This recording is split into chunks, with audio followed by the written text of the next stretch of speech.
Appreciate you guys coming today. The purpose of this conference is to provide a brief statement of facts of the homicidal actions of Richard Glass, which led to an officer-involved shooting. I want to be clear, Chief of Police Kenny Cavanaugh and the entire Jeffersonville Police Department administration supports the actions of our officers that night. Every individual in proximity of the Avia North Shore apartments was in grave danger due to the actions of Mr. Glass. The counteractions taken by our officers potentially preserved the lives of many. We would like to thank the Clarksville Police Department and the Clark County EMA for the direct and unsolicited response to aid in navigating this perilous situation. In addition, we'd like to thank the Indiana State Police for also providing aid and their assistance in sending officers to conduct the investigation.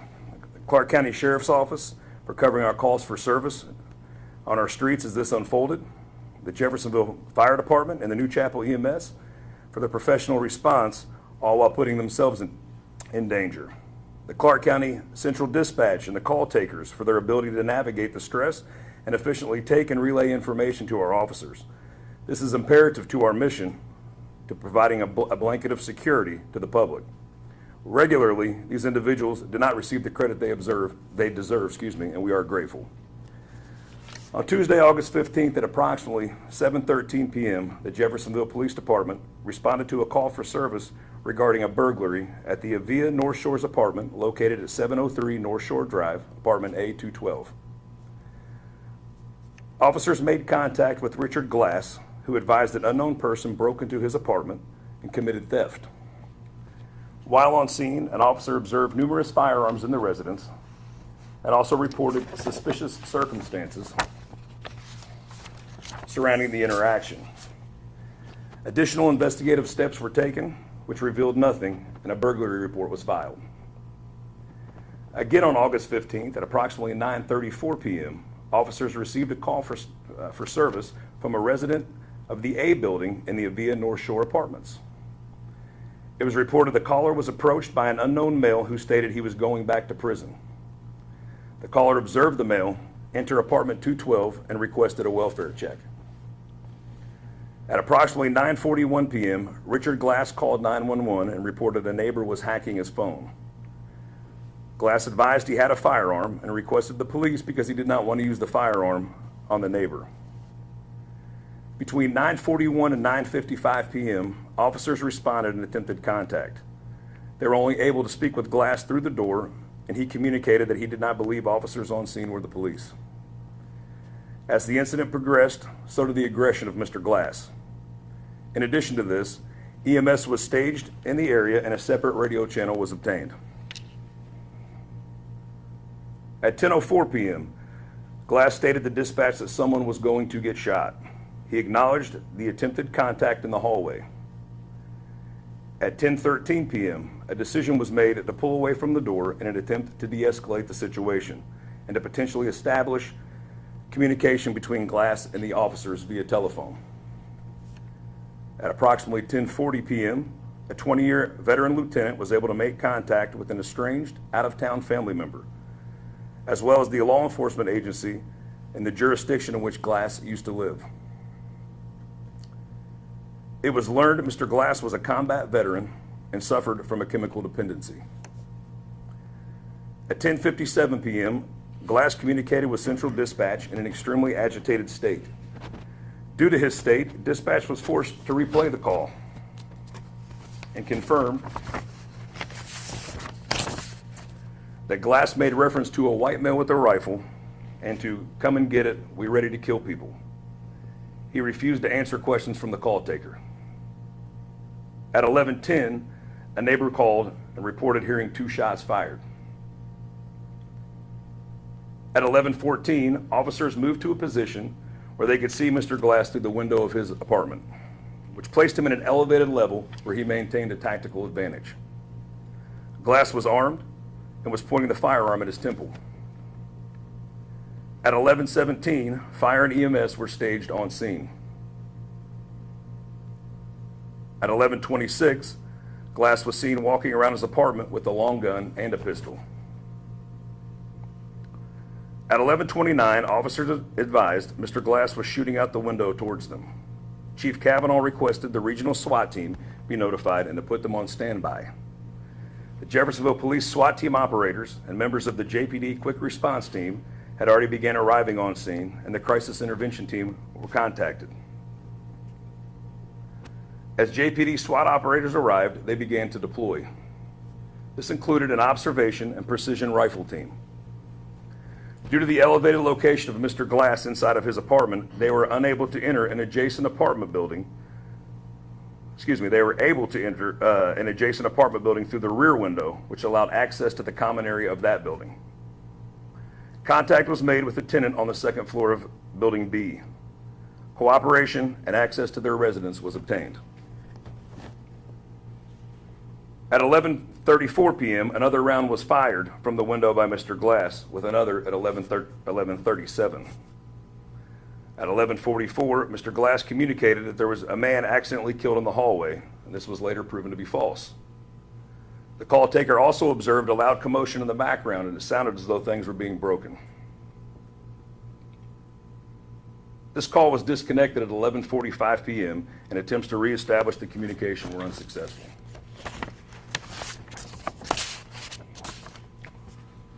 At 11:51 p.m., 2 additional shots were heard coming from inside of the apartment. Over the course of the next several minutes, the SWAT team continued to deploy to aid the patrol officers. At 12:07, an officer with our observation and precision rifle team reported firing his weapon, which caused the suspect to vacate the window area. Officers were unaware if Mr. Glass still posed a threat. However, EMS and fire were moved into the parking lot of the apartment complex. Attempts to safely confirm whether Mr. Glass still posed a threat were deployed, however, were unsuccessful. Eventually, the door to Mr. Glass's apartment was breached, and a drone was sent in to determine if a threat still existed. It was then SWAT operators entered the apartment, and Mr. Glass was declared deceased by the medics. Throughout this entire incident, our officers attempted to evacuate individuals that were in direct danger. This included social media posts urging residents and anyone in the area to shelter in place. 3 members of the observation and precision rifle team were placed on unrestricted administrative leave per our policy and procedures. I cannot express the gratitude to the individuals that live in that apartment. Without one family even provided a case of water to us. Without their cooperation and our partnership, this might have ended differently. Their actions directly were related to the potential lives that were saved. Our thoughts and prayers are with Mr. Glass, the officers involved in our community. At this time, I will turn it over to Lieutenant Sam Moss. He can speak briefly on the internal investigation. Thank you.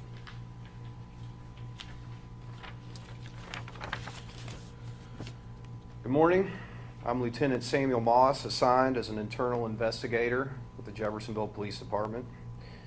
In compliance with our department policy, an internal investigation will be completed.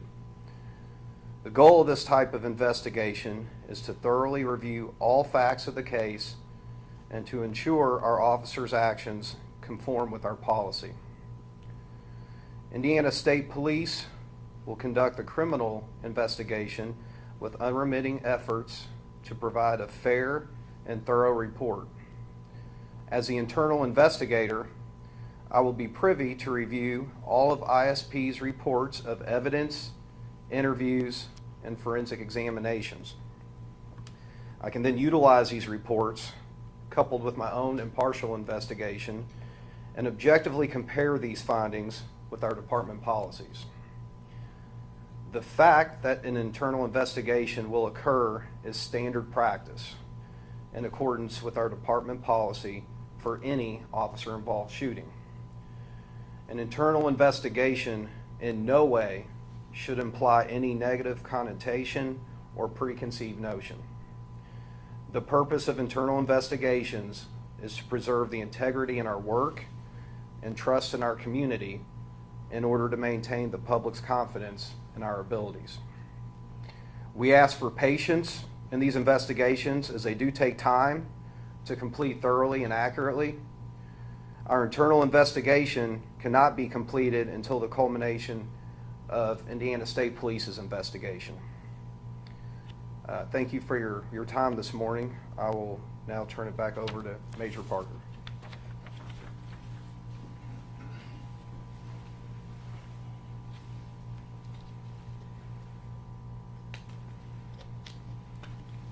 Does anybody have any questions?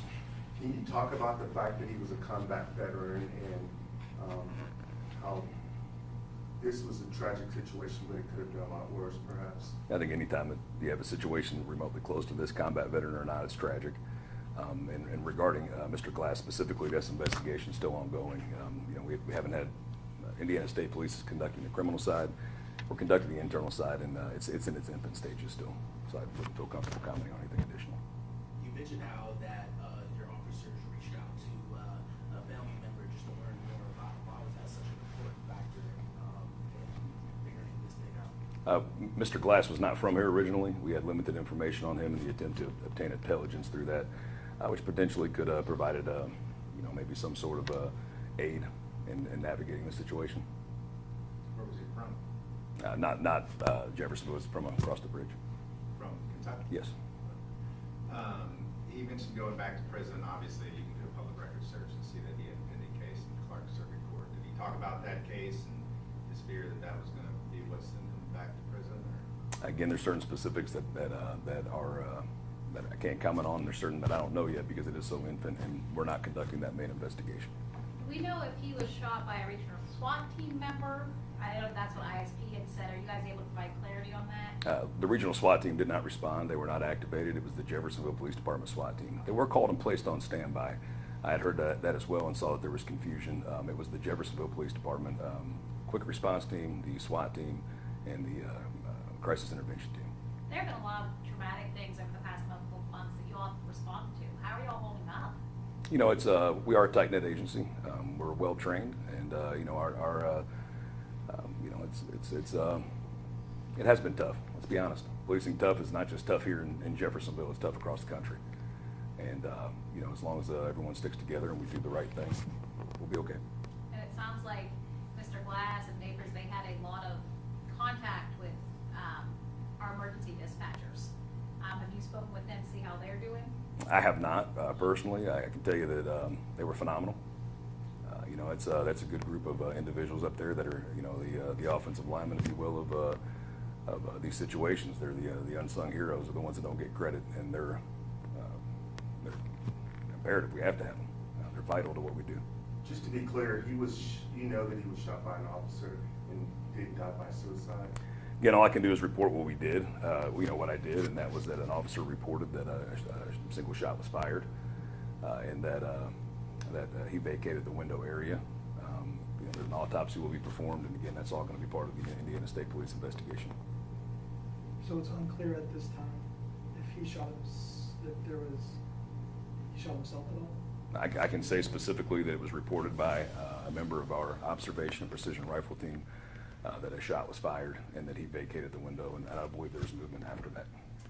And Mr. Glass was shooting, fired, did you say he fired 2 shots prior to that individual from what do we call it, the observation rifle team? When that law enforcement officer fired the shot, Mr. Glass was firing 2 shots. Is that what you said? Or what was I Mr. can Glass confirm that doing? there were several shots fired throughout the incidents from Mr. Glass into the public area, towards officers, in an apartment complex where when I arrived on scene, there were people outside. I remember the first person I saw was what appeared to be maybe a grandmother and a toddler sitting on the sidewalk. As far as what specifically occurred at that moment, we're not conducting that part of the investigation. That's something that's still ongoing, and we'll have to get to it. So he fired several shots, Mr. Glass did. Again, can you talk about how close were some of those shots to officers or civilians? Again, it's an apartment complex, so there's a lot of people there. When you fire weapons in an apartment complex or anywhere in an urban area like Jeffersonville, there's people there. And as far as how specifically close it was to an officer or something like that, again, that's going to come from the Indiana State Police investigation. Is there body camera on this? I know that you said that you all were kind of in a different apartment area, is there body camera video of what happened? All body camera footage from officers on the scene was obtained. And that will be forwarded, of course, to the Indiana State Police. We're, of course, cooperating with everything they need, so. Will y'all release it later on, do you think? Yeah, there will be an additional press release that will be able to discuss tactics a little bit more and probably release body cam, additional information. Did you mention other weapons found inside his apartment? I did not. Again, that part, the searches and the crime scene itself, that investigation is where Indiana State Police began. So we were not part of that. However, it was stated in the original call for service regarding the burglary report that numerous weapons were observed inside of the residence, and then on the second call, he was seen with at least two, a pistol and a long gun. What kind of feedback have you had from people in that apartment complex? You know, After? again, I can't speak volumes of how much how much they did and how their willingness to cooperate and to be partners with the police resulted in the outcome that it did. Where, you know, it's unfortunate, of course. We hate the fact that it ended the way it did. In the sense of Mr. Glass losing his life, our prayers and thoughts are with his family. However, you know, no one else was injured. There was no one else injured. When it comes to like a parent mental health crises, can you remind us the role that your intervention team plays in situations like this? Sure. Our crisis intervention team is the old word for negotiators. We just receive you know, specific trainings. They're part of our SWAT team, and the QRT team is when, you know, generally they get knocked out. The crisis intervention team does as well. You know, the intent was for them to get in there and be able to establish that communication with him, and things unfolded the way it did. Do you know, are there any like mental health professionals or consultations that your department works with? Yeah, this situation specifically, and I'd like to focus on this specific situation, it was very rapidly evolving. This wasn't something where, you know, there was days in between. You're talking, you know, between the initial call to the other one was a couple of hours, and then once we arrived on scene in the second, things transpired quickly.